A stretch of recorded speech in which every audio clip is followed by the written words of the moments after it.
Nous voici donc avec le code que je vous ai demandé de saisir, un H1 suivi de quelques deux paragraphes avec un H1, un paragraphe, de nouveau un H1, une boîte UL avec deux LI qui chacun contiennent un paragraphe, puis après cette UL, un paragraphe, et de nouveau la même UL que vous avez copié-collé, et un dernier paragraphe. Nous allons voir à quoi sert le sélecteur adjacent. Le sélecteur adjacent permet de cibler un élément qui est directement précédé d'un autre élément. C'est-à-dire que ici, je vais vous afficher la page, voilà. J'aimerais que le premier paragraphe qui est précédé d'un H1, c'est-à-dire celui-là, par exemple, je voudrais qu'ils aient tous un fond de couleur gris. Donc, pour ce faire, je vais écrire H1 plus P et je vais leur mettre un background color CCC.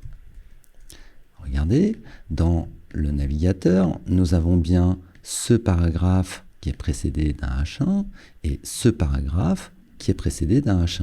Les autres paragraphes, c'est-à-dire celui-là ainsi que les autres dans les ULLI, ne sont donc pas impactés.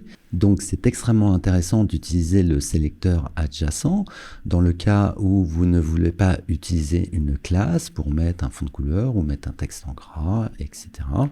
Là, on s'économise le fait d'aller écrire une classe dans le code CSS. Ou imaginez que vous n'avez pas la main sur le code HTML et que vous ayez besoin de mettre le premier paragraphe suivi précédé d'un titre doit être en gras, par exemple pour faire une en-tête d'article, un chapeau d'article. Essayons d'aller un petit peu plus loin. Nous allons cibler la deuxième LI du premier UL, c'est-à-dire nous voudrions cibler cette ELI dans le premier UL.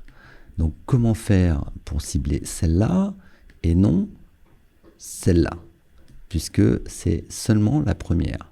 Donc il suffit d'observer un petit peu si une ELI qui est précédée d'une ELI, donc nous avons ELI plus ELI, elle se trouve à l'intérieur d'une boîte UL et cette boîte UL est elle-même précédée d'un H1.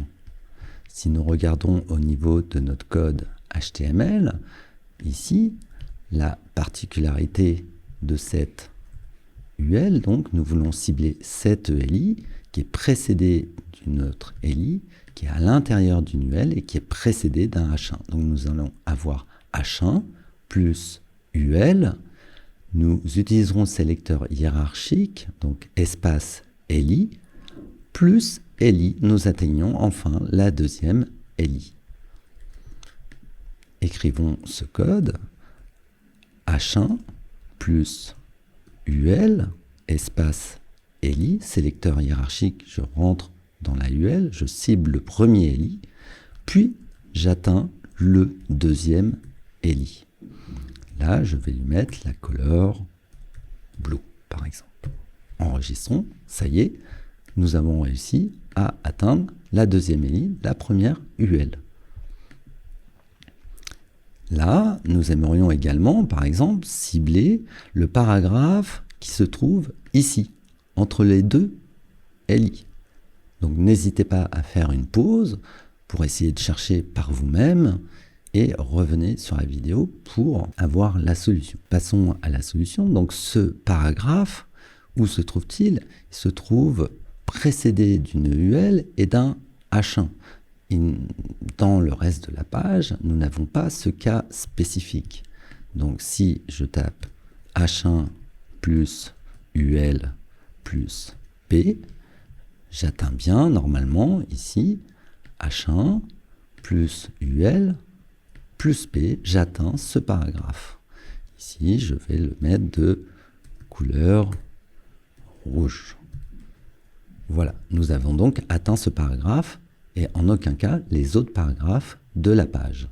Voilà, donc le sélecteur adjacent, pensez-y, de temps en temps, il est bien pratique de pouvoir l'utiliser à défaut de poser une classe ou d'intervenir directement dans le code HTML.